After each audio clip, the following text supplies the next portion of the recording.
सहज बनाउनेछौँ। व्यावसायिकता, इमान्दारिता र समुदायको सेवा, यही हो 41 होम्स रियल्टीको पहिचान। 41 होम्स रियल्टी, तपाईँको घर, तपाईँको भविष्य। आजै सम्पर्क गर्नुहोस्।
Hello. Yes. Okay. Hi. Good morning. Namaste. Today we are here with our one of the special guests, Mike Habib. We are talking about the real estate and the mortgage today, mostly. And I want to introduce the Mike Habib. The Mike Habib is empowering dream through smart home financing. In the complex world of real estate and home financing, few professionals bring the clarity, commitment, and client-first mindset that is Mike Habib does. As a senior mortgage specialist with RBC, Mike has built a reputation not only as a number expert but trusted guide for the first-time home buyer, seasoned investors, and the family planning their next move. With year of experience serving the client across the Windsor and surrounding regions, Mike is known for his ability to simplify the mortgage process, break down the financial jardins, and find innovation solution tolerate to each individuals or the families the unique financial stories. What set Mike apart isn't just his deep knowledge of mortgage product. It's his his mindset and the passion for helping people success. His approach every client relationship like a business partner, working hard to align the home ownership goal with long-term financial willingness. Whether it is helping the newcomers family buy their first home or support a young couples pre-approval and budgeting. My mission is the same: empower people to make confident, informed, and strategic decisions about one of the life biggest investment. He also understands that the today's market speed, strategy, and the service matter more than ever. What That's why Mike stay ahead of the curve. RBC competitive rate, digital tools, and personalized financing options help the client not just to approve but trade. If you are looking for a more than just a mortgage, if you are looking for guidance, partnership, and peace of mind, Mike Habib is a professional to have you at your corner. Welcome, Mike Habib. Thank you, Balaram, for this introduction. I'm honored to be a partner, with you, and to serve the Windsor area and Canada, of course, and the mortgage business. I've been doing this for almost 20 years. Uh, uh, all of them are with Royal Bank, so I'm very committed to Royal Bank, not only because a personal reason, it's just because it's the number one financial institution in Canada and mostly the most ethical financial institution in North America for so many years in a row.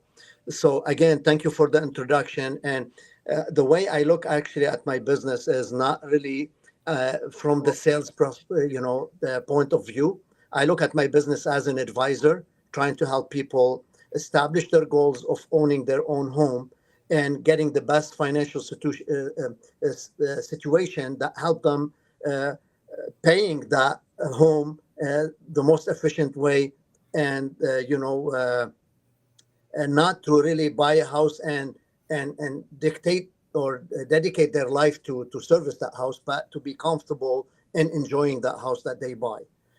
Again, thank you for the introduction, and I'm here ready to answer any question that you may want. Again, I've been doing this for almost 20 years with Royal Bank, and I've been convention winner for the last 19 years of those 20 years, and chairman for the last 6 years, which helps me gaining lots of knowledge, in this business, and hopefully will be able to help as many people as possible this evening. Okay. Thank you, Mike Habib. I just want to say something in our language, Nepali. हामी mic हबिबसँग धेरै नजिक भएर काम गरिराखेका छौँ र लामो समयदेखि हाम्रो मित्रता कायम रहिरहेको छ र हाम्रो समाजमा भुटानी समाजमा उसले धेरैजना हाम्रो क्लाइन्टहरू र हाम्रो साथीभाइहरूलाई मोर्गेज रिफाइनेन्स साथमा विभिन्न अरू फाइनेन्सियल एडभाइसमा उसले काम गरेर सहयोग पुर्याइरहेको छ। यानि कि उसले हाम्रो कम्युनिटी डेभलपमेन्टमा पनि धेरै स्पोन्सरसिपहरू गरेर हाम्रो कम्युनिटीलाई अगाडि बढाउने क्रममा धेरै कुराहरूमा हेल्प गरिरहेको छ र आज हामी विशेष गरी मोर्गेज विषयमा चर्चा गर्दैछौँ र यदि तपाईँहरूसँग केही क्वेसनहरू छ भने तपाईँले कमेन्ट बक्समा कमेन्ट गर्न सक्नुहुनेछ र उसले एन्सरहरू दिनेछ। Here you go, Mike Habib. I just give a short introductions about you and how we are working to our peoples like who don't understand Nepali, don't understand English. So I just explain them a little bit on Nepali about your and our relationship and how we are working.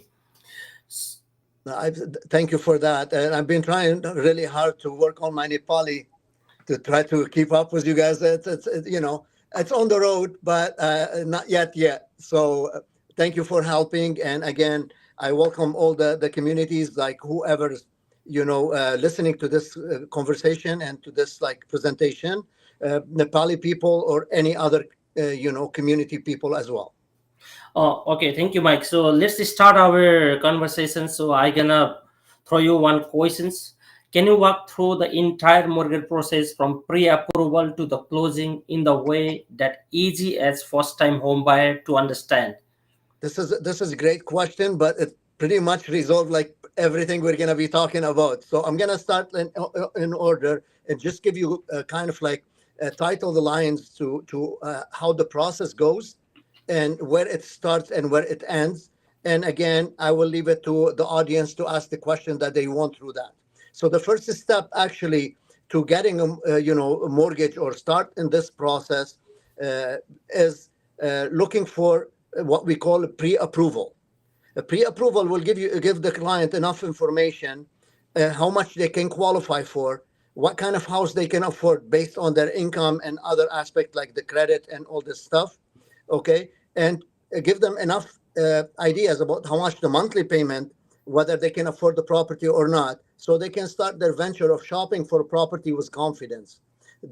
This is very, very important process that people has to go through in order to just buy a house and go in order, because lots of people will start that adventure early, before they consult with anybody or even have a pre-approval in place, and then they encounter lots of difficulties on the way when they find a house to buy and they realize that they couldn't qualify, or they try to do really those steps after when they don't have enough time.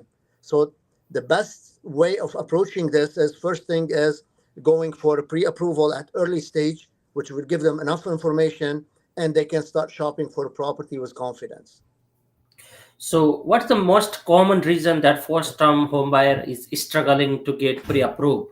This is a great question. There is actually a few of them, but I would have to say from my experience, the most common issue is the credit issue. And the credit basically is the repayment history of the applicant when they borrow money. Anytime they borrow money, from any source, it's called the credited money.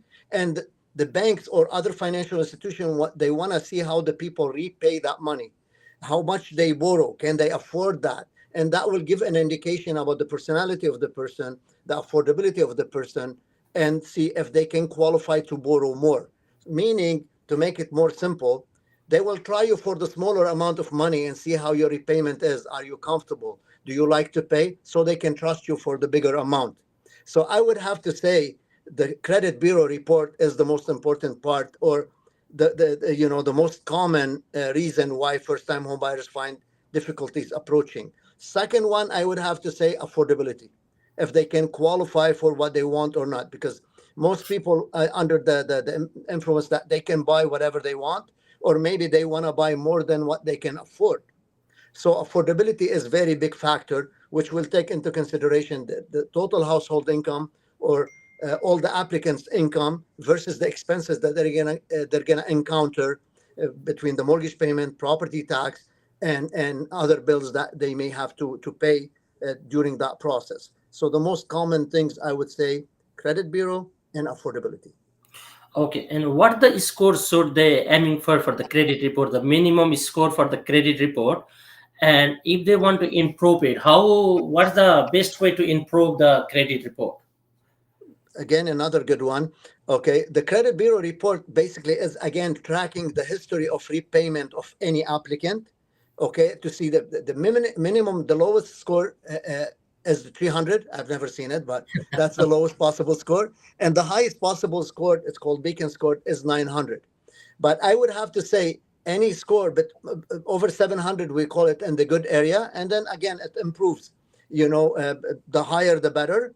Some people think that, when we go with default insured mortgage, meaning if they put less than 20% down payment, it's called default insured mortgage. Some default insurance companies say if they score under 680, they won't qualify. I would have to say that's not really a very transparent like statement, because lots of times we can make a business case and see why the client didn't score over 680.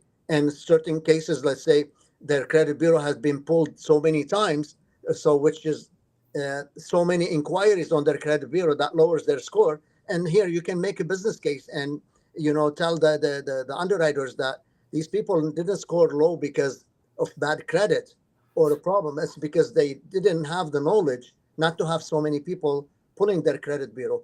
And lots of cases would be like this. Or sometimes they could be like really changing company on the phone. Okay, and they still owe like $5 and it goes to credit. It ruined their credit, but it's easy to make a business case and resolve that issue. So the best way to do it is have early knowledge about their credit and where's the problem with their credit, so we can give them advice how to improve it. And lots of cases, it's very easy fix. Oh, okay.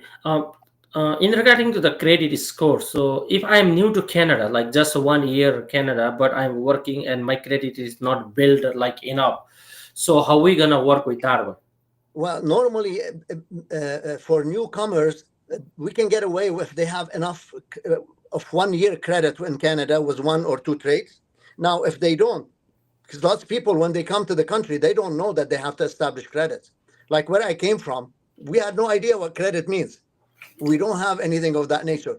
So in Canada, you have to establish yourself at least 1 year as a newcomer, and then most of insurers will accept it. However, if the client doesn't even have a credit or active credit card, there is alternatives ways to establish credits or show that we have a credit.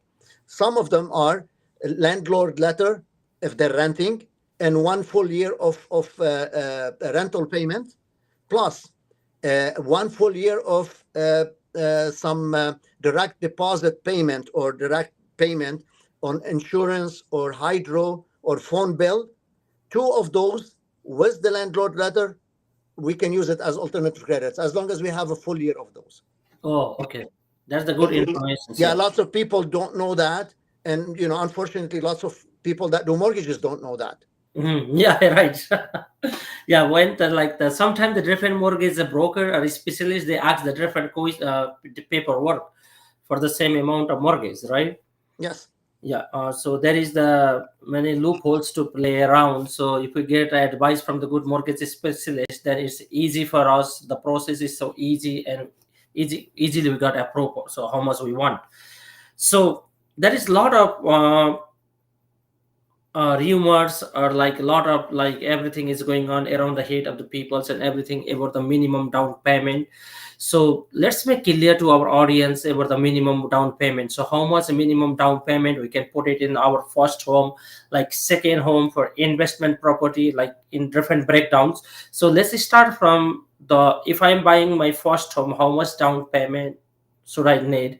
And I can use my RRSP or first time home buyer plan, the HBS, something like that, from the government. So let's start from the down payment. How much down payment do individual need to purchase the house? Here I want to comment on something, and we're going to go in order. Okay, lots of people, and again, mortgage people don't give that advice for people. They think only because they're first time home buyers, they can go with as low as 5% down payment, which is not true. It's the purpose of the purchase of the property that dictates how much down payment you have. You can have, property, and let's say you move for employment from one city to another city, and you don't want to sell that house, but you still want to buy a house to live in. You still can go with 5% down payment on the first 500,000. Anything over and above the first 500,000 goes down to 10%, up to 10%. Okay, but you still can go with insured mortgages. Okay, lots of people don't know that. So it's not only first-time home buyers. However, there is certain rules right now with CMHC, Canada Mortgage Housing Corporation, for first-time home buyers. That means they can stretch their amortization as first-time home buyers to 30 years amortization. That's the advantage of first-time home buyers only. Because if you're not first-time home buyer and you're buying principal residence, you can, but you cannot stretch it to 30 years amortization. You have to go with 25, unless it's a new build. If it's a new build, you can stretch it to 30 years. So there is some rules over there. We're not here about, we're just giving information. The people don't have to worry too much about those. All they have to worry is call the right mortgage specialist, okay, Uh-huh. and they will get all this information. But passing this information to the people, sometimes they hear it from the wrong sources, and it could be misleading. So first-time home buyers can use lots of sources for down payment. The most, and some of them are very good advantage to have. The government introduced, like about 2 years ago, first home saving account, and they can purchase $8,000 for each physical year, up to maximum of 40,000.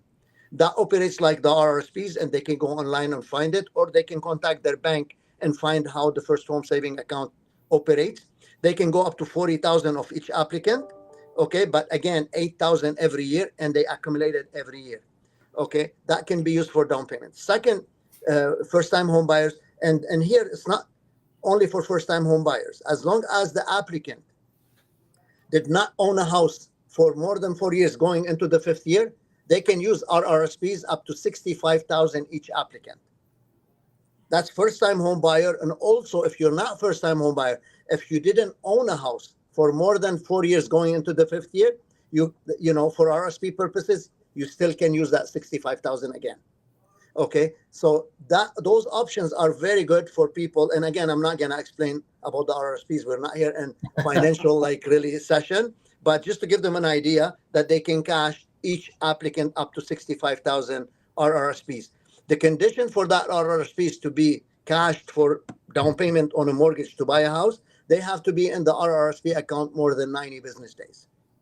Okay. Okay, so they can do that as first-time home buyers. Now, minimum 5%, the sources, it can come from your own saving, it can come gifted by immediate family, or it could be something sold, and we have to see the source, because and for anti-money laundering rules in Canada, we have to always verify what's the source of the down payment, where it's coming from.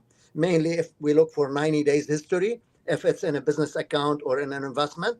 If not, if something is sold, we need to see the bill of sale and the source. Also, if it was an RSP account, we have to show the sources. So this is as far as the sources of the down payment. Okay, now, most people think if they're buying their second or third property, they have to go with 20% down payment. Again, not true. It's the purpose of the use of that property that you're buying that dictates how much down payment you have to put. If you're buying it, if you're first-time home buyer, you've never bought a house, and you're going to buy an investment property, you have to go with 20% down payment. Because in order to invest, that government regulation is, you have to have minimum 20% down payment, even if you're first-time home buyer. If you're first-time home buyer buying a house to live in, it's called a principal resident, then you can go as low as 5%. Okay, and again, on the first 500,000, anything over and above would be 10%. So, however, I already have a house, and I'm buying the house for my parents to live in. That count as an investment, or the second principal That's a resident great house? question, and thank you for getting that, because I missed that on the first session. Okay, no, as you're allowed to buy second property for for use of immediate family, as long as you're not using it for investment. It can go again as a second property, and you can go as low as 5%. First 500, 10% on anything over and above, Oh, okay. as That's long as good. it's for family use. Because let's say your parents cannot afford a house, and Uh-huh. some parents don't work, or Yeah. they're on different kind of financial support. So you want to help your parents, so you can buy the house under your name. You co-sign with them, or you can buy it under your own name for the purpose of having family member living in it. Okay, parents, brother, sister that cannot afford a house, it still can be applied as 5% down payment on the first 500, and 10% anything over and above. Oh, okay. Now, Yeah. for investment property, it's different, because you require 20% down payment. However, I want to open the bracket in here, because investment property, if you're buying single family as an investment, strictly for investment, then 20% down. If you're buying duplex or triplex or even a fourplex to live in one unit and rent the rest, you can go as low as 5% down payment. And, again, for the first 500, 10% over and above. If you go up to triplex, you need 10%. And if you go to fourplex, you need minimum 15% down payment. RBC offers up to sixplex under residential. However, with the sixplex, I would have to say they have to put 20% down. Oh, okay. Regarding the income, so for example, so I'm working and my income is not enough. So what are the other source of income that I can use, like child tax benefit, my pension plan from my parents, so like that one. So can you give the brief examples of the additional income that we can add on Excellent. top of my regular income? Yeah, that gives lots of sources of other income. Okay, one of them, again, if we're buying duplex, one is going to be investment, and the second one is going to, one is going to be principal residence, and the second unit for investment. We can use market rent on that property and add it to the income as well. Okay, even if it's triplex or fourplex, we can use that as well. Okay, now other sources of income, there is lots of sources of income you can use. One of them is the Canada Child Benefit. We can use at RBC Canada Child Benefit up to the max or maximum 15% of the household income. Meaning, let's say somebody makes 100,000, but they collect 20,000 on the Canada Child Benefit. We can use only 15% of that, of the 100,000, which is 15,000, not 20. Okay, that's one. The second one, again, if parents are co-signing, then we can use their retirement income, like CPP, old age security. Sometimes if they're on ODSP, if they're an RBC client for a long time, we may be able to use that as well. Okay, so that's the kind of support. Now, also, if people are split, we can use spousal support or child support as an income, again, up to maximum 15% of the household income. Because mainly the financial institution don't want to rely only on support income to buy property, because that support income is there for a place. Mm-hmm. And we can use it to support regular income to buy property to live in, but you cannot use the whole amount, as that's why it's not 100% of those. It's going to be percentage of that, but all those can support income. So we can use Canada Child Benefit, we can use spousal support, we can use the child support income, and we can use rental income if the property is formed of two units, two separate units. Okay, could be like duplex, and sometimes could be the same house, as long as the property has separate entrance, separate kitchen, and separate entrance. We can use that as separate unit for income purposes. But that one is not count as an investment property, right? That one is primary resident with double unit. Exactly, principal residence, and we can use rental income on it. How about that? Just additional question. So the house, single family house with double kitchen but no great entrance. So you can count that one or no? No. The condition for that to be considered a second unit to be rented has to have separate entrance and separate kitchen. Okay, got Yeah, it. I had an incident when a client said it has all those, because I don't inspect the property. I'm mortgage specialist. I'm not a realtor. And Mhm. I asked the client a few times, like, is that, he said yes.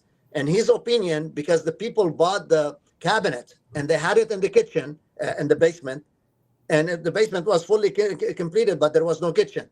They had the cabinets. He assumed that because they had the cabinet, that's separate kitchen. So we sent the appraiser, and the appraiser said there is no kitchen. There is material to make a kitchen, but the kitchen is not there. So the kitchen has to be there and has to have separate entrance as well. Kitchen has to be there before we sign the mortgage or before pre-approve, not Well, after yeah, buying the home. to get you the approval, we have to make sure there is a kitchen. Okay. Thank you for that one. That make more clear about the income that add on the regular income of the someone who purchased the house. So now most common questions I can ask to you, and I have here on the papers. What is the difference between fixed rate and variable rate? Oh, why am I doing that? Because you know what? I must have been asked that question about 10,000 times in the last few months. I Oh, know, I know. Yeah. okay, especially when when they start increasing the prime rate, and 7 times in 1 year. That was like, really, it's never happened before. But anyways, it's a good question. It's always a good question. But people always ask. I can give you the difference between the fixed rate, the variable rate, and all the details. But don't ask me my opinion if people should go variable or should go fixed. It's very hard to tell. We don't have a crystal ball. We just read report, forecast report, and again, from trusted resources, because you can read lots of report, but you have to look at the source of the report, how trusty that could be, and how credible those sources are. So we read the report, but we don't make them. So we always translate those reports to our client. Therefore, from here, I want to tell you, I'm not liable to what I'm going to give you. I'm going to give you the information to explain to you what each product is. And then it's based on your need, your goal, what you're looking for, to see if you would want to go for that product or not. So fixed rate is exactly what it says, fixed rate. When does it get fixed? Is the day you take possession and on that property. When you take possession of that property and closed on it, if you make the decision to go with fixed rate, that's the final fixed rate you're gonna get for the term that you elected. The term meaning the age of the contract between you and the bank for that specific rate. Could be 6 months, could be 1 year, could be 3 years, and 5 years. Let's base it today on 5 years to just give reference to what we're talking about. So if you take 5 years fixed rate on the day of closing of your mortgage, that rate is going to apply for the next 5 years, and it's not going to change. Whether the rate goes up or down, it's not going to impact your rate. That rate you're stuck with for 5 years. After 5 years, we call it the maturity date. Maturity date is when that contract between you and the bank for that specific rate then ended. That's when the maturity date is, and you come to renew your rate, and then you can change it. If you want to go variable, you want to go shorter term, longer term, or you want to pay your mortgage, it becomes open. So you can renegotiate another term. That's the fixed rate. Okay. And again, you would have acceleration option with any fixed rate, meaning you can pay it faster, you can double your payment. With RBC, we have 4 ways of acceleration, meaning paying your mortgage faster. You can go weekly by weekly accelerated. You can add 10% to your monthly payment one time every year. You can pay minimum 100 up to double your monthly payment every single month. You can pay a lump sum of minimum 500 up to 10% of the original mortgage amount one time every year. So you have all those options to accelerate, but you cannot pay the whole amount anytime you want. You'll be subject to prepayment penalty. Prepayment penalty is calculated on in 2 ways, and it would be on every contract that RBC signed with a client. The greater of, remember the word greater of, because people like the number they like, which is normally the lower. The greater of 3 months interest or interest rate differential, and that has lots of factors to be calculated based on. Okay, whichever is greater on those, that would be the prepayment penalty on a fixed rate if you decided to break your contract prematurely before the end of your term or the maturity date. You sell your house, you buy your house. However, there is a portability options. People can port their mortgage to another house if they sell and buy, and there is conditions for that. Okay, but we're talking here if they decided to discharge their mortgage. Okay. Okay, Now, I can ask you one question. Sir. When they pour the mortgage, so for example, I have a house with the RBC, the mortgage 600,000. I'm downsizing my house and the mortgage 500,000. So, at do I have to pay the fine for 100,000? this is a very good question. Porting meaning when you sell a house and buy a house. Some people can port for more. You can port increase. Yeah. You need to port the mortgage and increase. Some other people may be downsizing. They port their mortgage and decrease. Okay, how does that work? First thing is, you have to have that house is sold and buying another house, because what you're doing when you port, you're moving that mortgage from an old house to the new house. The only difference is the old money. We call it old money because it's the same rate, same term that you had before, but you're putting it under a new house. So old money, new house. That's the port. And the other condition is one of the applicant, if not all the applicant, one of them has to be on the new application. Okay? So you can port. You have to requalify, though. It's very important for people to know. Some people think if I sell my house, I'm moving the same amount of money to the new house, I'm automatically approved. That's not true. It's a new application, new approval. The only difference is you're using the old money with the old rate on the new house. So this is very important to know. Now, if you're porting and decreasing the amount of the mortgage, you're entitled to pay the 10% down. So if you're decreasing by 10% that you haven't used as a lump sum, there is no penalty. You can take lower amount by 10%. Now, if you're taking lower amount by more than 10%, they will charge you prepayment penalty on the cap, only on the difference. So let me give you an example. You said your new mortgage is 500, but 600, but you want to borrow 500. So on the 600, you're allowed to pay 10%, which is 60,000. Okay, but you're paying 100,000 more, so they will charge you only on the difference, which is 40,000. You pay penalty on that 40,000 only. Okay, this is in this case. Now, if you port increase, you need more money, but the interest rate would be different. We can blend the rate based on how much term left on the money that we're using, and the new money that you're gonna use. Proportionally, we blend it together to get in between rate that the client will know about. So this is in general about porting the mortgage. Okay. Do you have any other question before I go to the variable? Because we don't want to say people that we skip the variable, because that's very important to know. Yeah, but after when we say like the porting, I think the bridge loan come on the same part, right? So sorry? Bridge loan. Bridge loan? Bridge loan, yeah. Bridge loan is totally different than porting. It is, in most cases, when people port, they require a bridge loan. Bridge loan means when you sell a property, okay, after the purchase of another property, but you have to have firm sale and firm purchase. Firm sale on your house and firm purchase on the new house. Now, if you're selling after the purchase of the new house that you're going to buy, most people do it for a few days, so they give them time to move from one property to the other and take their time. The bridging the loan, the bank will give you the money to cover the down payment and closing costs for that period of time between the purchase of the new house and the sale of your house, and they charge you interest. RBC charges interest only. Other banks may charge you administration fees and legal fees. We don't. We just charge interest on that money for that period of time. So bridge loan is not the same as port. Port is a different thing. Okay. Now let's start with the variable one. Okay, good. So the variable rate, unlike the fixed rate, okay, it's not fixed for 5 years like, what is that? That's called variable for a reason, because it fluctuates. It's fluctuate based on something called the prime rate. And here I want to mention there is two prime rates. Prime rate for the Bank of Canada, okay, and there is the prime rate for the banks of Canada. Bank of Canada is totally different from the banks, because banks borrow from Bank of Canada, so they have to put overheads to make money. Okay, today's RBC's variable rate is 4.95. So if you go variable rate, we call it variable closed rate. Okay, let's say the bank is give you prime minus X amount. Let's say 40 points.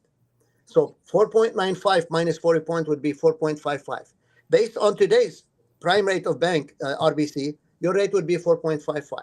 So if you decided to go variable close, that would be your rate today. However, that 4.95 at Bank of Canada, when they meet in next month in July, and decided, let's say they take the rate down 50 points. So the prime rate is going to be 4.95 minus 50 point, 4.45. But the discount that we gave you, 40 point, would be from the new rate. For 4.45 minus 40 point, your rate would be 4.05. And vice versa. If the rate goes up, Bank of Canada's rate goes up, your rate is going to go up with that amount that we spoke about. Now, when you go with variable rate, the monthly payment don't change every time the rate fluctuate up or down. What changes is the amortization or the age of that mortgage, how long it's going to take you to pay that mortgage. So if the rate goes down, your monthly payment is going to be the same, but you're paying more principal, less interest. So your amortization shrinks. And vice versa. If the rate goes up, you're paying more interest, less principal. When does that monthly payment change? When the client hits something called the trigger rate. I've been doing this for 20 years. We only hit the trigger rate in 2022, okay, because the rate went up 7 times.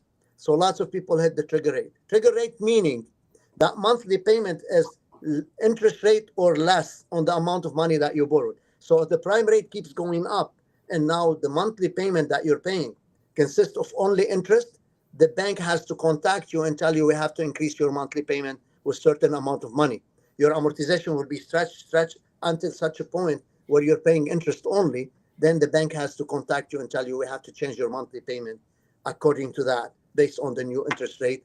Okay, so you can pay interest plus principal. They try to make it easy, not too much principal, like maybe small amount of money, but they have to charge you some principal amount. That's when the trigger rate happens. Okay, so that's the only time when the monthly payment that's gonna change. So most of the clients, they said like their monthly payment is not changed, even the interest rate is going down from the Bank of Canada. It's not. It won't change unless you hit the trigger rate. But what will change, the amount of the portion that going toward principal interest and interest. Let me give you a flat number. And again, don't quote me on this number because I'm just trying to make it easy. Let's say you're going variable and your monthly payment is $2,000. Today's rate, 4.95 minus 0.4, your rate is 4.55. Your monthly payment, $2,000, 1,000 interest, 1,000 principal. Okay, and Bank of Canada dropped the rate 50 points. Now your rate is 4.05. You're still gonna pay $2,000, but now you're paying maybe 900 interest and 1,100 principal. So that monthly payment is not changing. Amortization shrinks, okay, because you're paying your mortgage faster. And the opposite is true. If the prime rate goes up, now you may be paying 1,100 interest, 900 principal. But there is no time where you're going to be paying 2,000 interest because that would be the trigger rate and the bank has to recalculate your payment. So it means like if the payment, like generally, like it means if the payment is not decreased after the interest rate like decreased by some point, it means some of the portions of that one is going to the house principal more than this month, like for example, right? Correct. So we are paying more principal than before, even the interest rate is going down and the same monthly payment. Correct. So speed up the process of the amortization. So let's say you're taking 25 years amortization and that happens, your amortization automatically would show like maybe 22 years or 21 years or maybe less. Okay, before moving to the next question, I have another question. So we are mostly aware of 1 year term, 3 year term, 5 year term. There is 10 year term, 8 years term in Canada. Or we have we have 7 years and 10 years in Canada term, but that's the longest I've seen it. I don't like in the state they have 30 years terms. The maximum we have is 10 years. Yeah. Amortization is different though. People have to understand term meaning the contract between you and the bank for that specific rate. It's not the amortization is the age of the mortgage. It's how long it's going to take you to pay the whole mortgage, and that could be few terms, but the term is the age of the contract between you and the bank for that specific rate. The amortization is the age of the whole contract to pay the whole mortgage. Yeah. So what's the difference between 5 years, 7 years, and 10 years? Well, it's, again, the longer there is, the longer the term is, normally the rate is higher. Unlike the last couple of years, when the 1 year, 2 years were higher than the 5 years. It wasn't like that before. However, when you go back to 7 and 10 years, they're a little bit higher than the 5 years. Oh, okay. Okay, so I'm gonna move it to the next questions about the stress test. What is the mortgage stress test, and how does it affect the buyer purchasing power? Excellent question. The government introduced the stress test a few years back, and you know, just for some people and first-time home buyer to understand, this is not to make your life harder or for you not to be able to afford a house.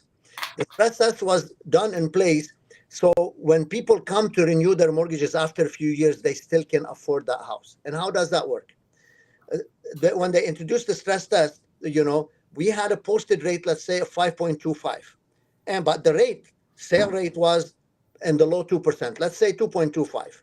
So if you're buying a house and your interest rate 2.25, okay, at that time we were using posted rate of 5.25 to qualify you.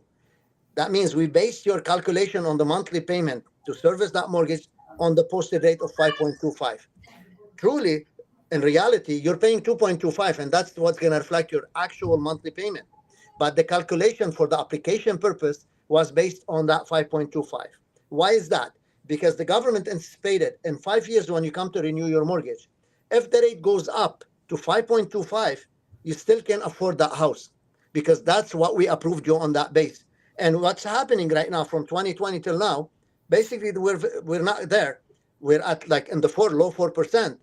But the pre-approval or the approval at that time for the stress test was 5.25. That means the people, when they come to renew today, they should be able to afford the house.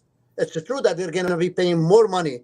Cash flow would be less, and from their pockets, they're paying more than what they used to pay. But they should still can afford it because when we qualify them at that time, we used 5.25%, and that's the whole idea of that. Now today we're still using the stress test, but we're using the lower, the lower of the greater of posted rate, which is 5.25, or negotiated rate plus 2%.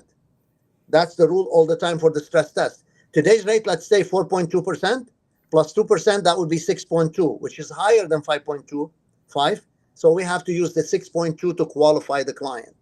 This would reduce the affordability of the client because when you calculate the monthly payment for servicing based on 6.2%, it's a lot higher than the 4.2, which is the actual payment. Okay, that would reduce your purchasing ability, okay, or your affordability. But at the same time, it protects you on the long run. If the rate goes up to 6.2% in the future, you still can qualify and you still can afford that property. Okay, so it's the same thing like the people's in late 2021 and early 22, they approved for like $1 million. Now the peoples are not approving, the same client not approving for $1 million. It's just all because of stress, right? Yeah, big part of that is the stress test, the pricing of the properties as well.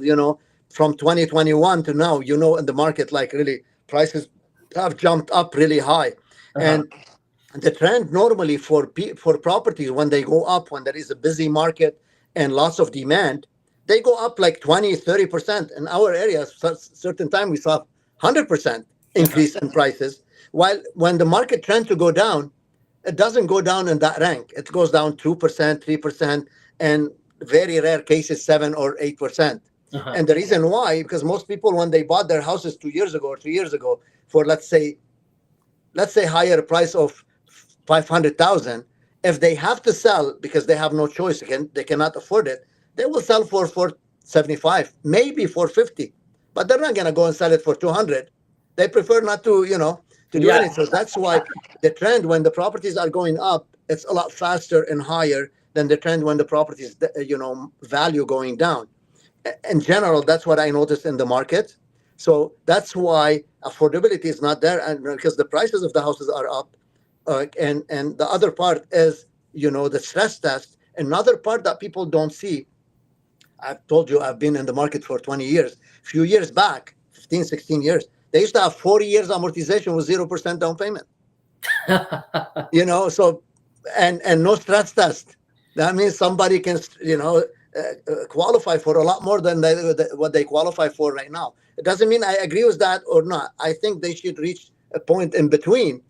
Okay, especially if you're putting 20% down payment, the risk that you're gonna give up on the property or let the property go is very minimum. So maybe they should stretch those a little bit more for what we call them conventional mortgages with 20% down. So people affordability could be a little bit better and more people would be able to buy their homes instead of just waiting. Yeah. I have one question regarding the stress test. So I have a current mortgage in X bank and I have to move it to Y bank. So still that was applicable? Yeah, again, but we have to use the the stress test, because the system, when we do the math electronically, it does the math based on the stress test calculation. So the qualification is going to be based on that. However, when you buy a house and you try to move from one bank to the other, most cases, people have enough equity in the properties. So we can get a little bit more exceptions when let's say you're switching mortgage for 300,000 while the house is worth 600,000. That reduces the risk for the lenders. So if the debt servicing ratio is a little bit over the limit, they may let it go because you have enough equity in the house. Okay, while if it's like you're buying and putting 5% down payment, you're very exposed as a lender because the down payment is very minimum and you could easily lose that variance in the transition between overheads and cost and commission. So that's why switching from bank to the other, sometimes it may be, not in all cases, but in most cases, it would be a lot easier. Oh, okay. So I'm gonna move to the another question. So we have only a couple of questions, so we are almost 45 minutes. So maybe we're gonna stay around 15 more minutes, then we can finish all the conversations. So For yours. so can you explain the different type of mortgage option available to the buyers in Canada? What are the different type of mortgage options? They are open, closed, conventional mortgage, high ratio mortgage, insured or uninsured Well, the mortgage. first thing we just discussed the variable and fixed and what's the difference between them. However, now between the variable and the fixed, there is open mortgage, there is a closed mortgage. The difference between open and closed mortgage, open mortgage operates like any line of credit. You can pay as much as you want, anytime you want. And normally the rate are a lot higher. And to be honest, I've been doing this 20 years. I think I've done 1 or 2 in 20 years open mortgages because the rate is a lot higher. And most people, when they come to take mortgages, they want to pay it basically based on amortized and go and invest their money. If they have the money, they would just pay it off. Now, in very rare cases, when somebody's expecting, like say, inheritance or expecting to sell a house to pay it off, they would take it as a secure line of credit. It's better than the open mortgage because the interest rate on the secure line of credit to qualify 65% as the government from the value, but the interest rate would be prime plus half, while the open mortgages are prime plus 2.5 plus 3%. So they prefer to go with the secure line of credit. And then when they sell that property or they get the inherited money, they can pay it off down to zero or pay it off. So that's what the open mortgages are, meaning like open, there is no structural payment. You can pay as much as you want, anytime you want, like any line of credit. While closed mortgages, it's a structural mortgage with monthly payment and certain amortization, but you would have the acceleration option. So the only time you can pay more than your regular payment is by using those acceleration options. And every financial institution has different acceleration options. I mentioned that earlier in this presentation about the 4 ways we can accelerate our mortgage with RBC product on any closed mortgages. Could be variable closed, could be fixed closed. Okay, so most people getting mixed up between variable and fixed. They think variable is open. No, there is variable open, there is variable closed. So what is the difference between variable open and variable closed mostly? Yeah, variable open is what I just mentioned. It's a prime plus 2.5, prime plus 2.7, I think. I haven't sold one, so that's why I can't recall the exact number. But when you say prime minus variable closed, it's a prime minus normally half a point or something. So it's a lot cheaper, like 3% less in interest almost. Okay, but with variable closed is structural payment, principal plus interest, and you can accelerate. Okay, thank you, Mike, for that one. So I have another questions. Can you share us the real life example of first time home buyer who got better mortgage deal because they were well prepared? Well, that's a good question. Normally, it's not because they're first time home buyers or they're well prepared. Being prepared gives you lots of information and option to shop with confidence. But the bigger part is the realtor or the people or the seller of the houses, they know they're pre-approved. So if they're well prepared, that means are pre-approved, and they have a pre-approval letter on their hand with well-known financial institution, because not every pre-approval is the same. Lots of you know it. You came to me lots of times with saying the client was pre-approved, but now in the last minute they came and say no, you're not pre-approved anymore. So not every pre-approval. With RBC, from our experience relationship with you, when we say client pre-approved, it's 99% done deal. At the financial part, the property is your field. We don't take care of that. You do. Okay. So, but when person is well prepared, that means is pre-approved. They know their options, and I can assure you right now, 100% of the times, not even 99%, all the client that a realtor sent to us or the client that call us directly, okay, will discuss with us, and we will let them know what's the difference between cash offer and conditional offer. And this is very crucial. Conditional offer and cash offer, and they know the risk they're taking when they go with cash offer. So if they're prepared, that means they know what the option is and they feel it's worth it. That's a preparation. Those are people with knowledge to know what the risk they'll be taking if they're prepared and they want to put that offer. And they may win properties over other people that are not well prepared or not pre-approved in advance. So they cannot go with cash offer, they go with conditions. Okay. And most sellers, and from your expertise, that most sellers would prefer cash offer and peace of mind versus, even if it's going to be a little bit less money, but they want peace of mind that this is sold, not somebody coming with condition, and they may come back 2 to 3 days after and say, my bank is not going to give me the money, or my broker is not going to give me the money. That's why we say not every pre-approval is the same. Not every mortgage person is the same. And that's how we build our reputation and name. When we tell you your client is pre-approved, go shop with confidence, we mean it at the financial end. What are the red flags that the client had to avoid after getting pre-approved to save the deal? That's a good question, because when we do the pre-approval, the client will know it's based on that date, credit, borrowing, expenses, and income. If any of those changes during the pre-approval period, the numbers are going to be recalculated and we have to revisit. So the client will advise the client, if you go and buy a car, you have to let us know. Now that's additional commitment, not only for the approval purposes, but for the financial advice. For somebody's cash flow, we need to tell them, now you have additional $400 or $500 a month payment. Can you still afford that house that you were able to afford like 2 weeks ago before you got that car? And again, we're not looking at it here from the sale perspective only. We're looking at it from side of, the client needs to know, can they still afford it? Not to mention is that could impact their affordability as well. And, if they cannot afford that property anymore, they may lose that pre-approval that we did before. So we tell them if there is any new information, new lending, new debt, maybe they lost their job, maybe they got more income now, maybe they have less income now. So we need to know all this information, okay, if that happens in the pre-approval. However, if once we give the client an approval and we're done with the approval, we have an offer and we have a property and we told the client you have a firm approval, RBC stand behind that firm approval, 100%. Because we based it on the client's situation at that time.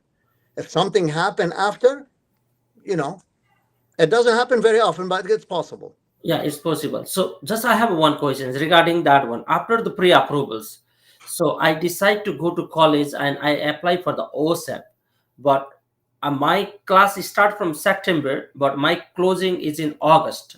But I already apply for OSAP and everything is ready. Does it affect the pre-approval or buying process? If the OSAP loan is in repayment and there is a payment, monthly payment, we have to apply that to see if you would qualify, if you still can qualify or not. But it will impact your application. Even it's better to apply after the closing. Of course, because after the closing, we're not going to look back. Oh, okay. So even the classes start in September and the closing is in August. So it's better not to apply any loan or buy any big parts. Again, any changes, it was no exception. Any changes to the client's financial situation, we have to apply it to the application once we know they're buying property. ethically, we have to approach the clients and tell them this is your new financial situation. Sometimes they may still be okay. Sometimes they may not, but they need to know that this additional monthly payment could impact your budgeting, could impact your cash flow, could impact your affordability of that property or not. Not only, again, to get away with the mortgage or get away with that property. We're talking here about financial situation for the client. We're looking at the other side of the, at the balance sheet for the client. We're not only looking to sell him. We're not salespeople. We're advisors. Yeah. So I can ask you very last question, then we can conclude. Okay. Why the client you recommended to choose RBC in compared to other lender? You're putting me on the spot on the last one. I'm gonna tell you. First of all, I recommend everybody to RBC because it's the best bank in Canada, #1 bank in Canada, the most ethical financial institution in Canada. I'm so proud of being an RBC employee, and I get lots of offers, and I don't plan to move at this time unless something changes in my life. But I'm so proud of being an RBC client. I'm talking about RBC, but in general, why banks versus other sources? Because again, let's say brokers, and again, with all respect to brokers, lots of them are very good and close friends to me, and they're great people, and they're great mortgage people. But you know what? The lending part is when they go and lend to a client. The client's not dealing with them anymore after they close the deal. You know it more than me. They're dealing with another company right now. We don't know which company they're gonna lend with. Okay, it could be an 800 number. So where's the servicing part gonna go? If you have a problem with your mortgage, you can go to your broker, and your broker might give you that 800 number again, but they don't have access to your mortgage. Not to mention, when you disclose your personal information, don't you want like a trusted source to disclose all your personal information in front of somebody that they have to answer to somebody? Personally, I feel more safe and more secure when I deal with the bank. Okay. And again, nothing to take. There is great brokers over there, and they're great people. But I'm talking. You're asking me that question to put me on the spot. But in general, personally, I always prefer banks for that reason. Not to mention with RBC also. As much as I know, you've known me for a long time. Yeah. We have what the brokers have. So if the client doesn't qualify for A lending with RBC, okay, they need to go B lending, C lending, and most people say I have to go as a broker for those. Not necessarily, because RBC have alternate mortgage solution department that has exactly what the broker have, but except we're not a broker, so there is no brokerage fees. There is only lender fees. The broker will charge you lender's fees and brokerage fees. We don't charge brokerage because we're not a broker. We're only lenders, so we charge you only lender fees. Not to mention that most cases our rate better than the brokers at that aspect. Again, I don't want to specify for sure. But in most cases, I'm saying, and again, personally, I feel more confident. Let's say I'm a broker and I give a client mortgage, and now I move to a different brokerage, or I leave the market. Where you're going to go back as a reference for that mortgage, which is one of the biggest investment in your life. You have to go to the lender that you don't know anything about, or you may not know anybody there. While if I leave RBC, okay, people can go to Royal Bank, any branch, and they will have all the information of their mortgage. So it's a lot solid base, in my personal opinion. Again, I repeat that. I know I've repeated that so many times. Not to take anything from the brokers, but I'm talking here about like really trust, confidence, and I want to have a place to go to if there is something wrong with my mortgage. Okay, thank you, Mike. So I forget to ask you one question before. So just this is the very last question. I'm going to charge you more now. Yeah. Can you help to explain about the mortgage insurance? That's a great question again. And why it's important? Yeah, most people get confused between mortgage insurance and fire insurance or house insurance. The fire insurance has nothing to do with the mortgage. Mortgage insurance means you're insuring that money you're taking from the bank. God forbid something happened to one of the applicant. If they had insurance, the bank would pay. At least I'm going to say what RBC have in place. We can pay whatever left on the mortgage up to maximum $750,000 for each applicant. Okay, if one of the two applicants, for whatever left on that mortgage up to maximum $750,000. Now, if they take life only, if they take life and disability, Disability meaning if they're off work for medical reason, more than 4 weeks, RBC will step in and pay their mortgage payment up to maximum $3,000 a month for the whole period of the sickness or the missing the work for maximum of 2 years per incident. Okay, or they elect to take life and critical illness. Critical illness covers 3 components: stroke, heart attack, or cancer. If the one of the applicant get diagnosed and their insurance was one of those 3 conditions, they pay whatever left on the mortgage up to maximum of $300,000 lump sum. Those are great coverage, but again, I'm just giving you an information. But if you need more details, you can call me or you can approach the branch. But you can call me directly because, in my opinion, as an advisor, those are huge factors and people taken into consideration when they apply for mortgage. So when they're giving the advice about insurance, I'm not an insurance broker or insurance salesman. I'm trying to give them advice because I've seen both sides of those incidents. When a client was insured and something happened in their lives, which came in to be a great factor to help them like really stabilize their finances. When in other cases, when people elected not to take that coverage, and how much suffering they had to go through to cover like the lack of that money when people are not working. Yeah, that makes more sense, right? So, okay, thank you, Mike, for your sharing your time, expertise, and valuable insight with us. Can I say something at the end? I want to thank you again, Balaram. I'm honored to be partner of you and your brokerage. And I thank you for this opportunity. I always want to go to the audience. If you have any questions with no commitment whatsoever, you can call me or my team. Okay, our phone number is 519-996-6085. Okay, and you can call us anytime for any advice or anything that you may need. And my email is Mikael, Mikhael, .habib, HABIB, @rbc.com. We look forward to hearing from you. Again, no commitment of your part. Anything you need about mortgages, advice, our services at your service. Yeah, we appreciate your thoughtful advice and hope our audience walk away feels more empowered when it comes to their home ownership journey. For those looking to contact with the Mike or learn more, be sure to reach out directly. Or if you need any help, just call me or my team. Ready to help you for anything else. To reach out to the Mike. So Mike is my close friend, and we are working since a long time as a partner. Thank you much.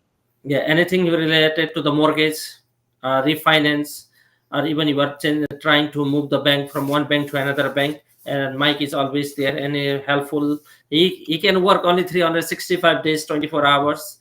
So anytime,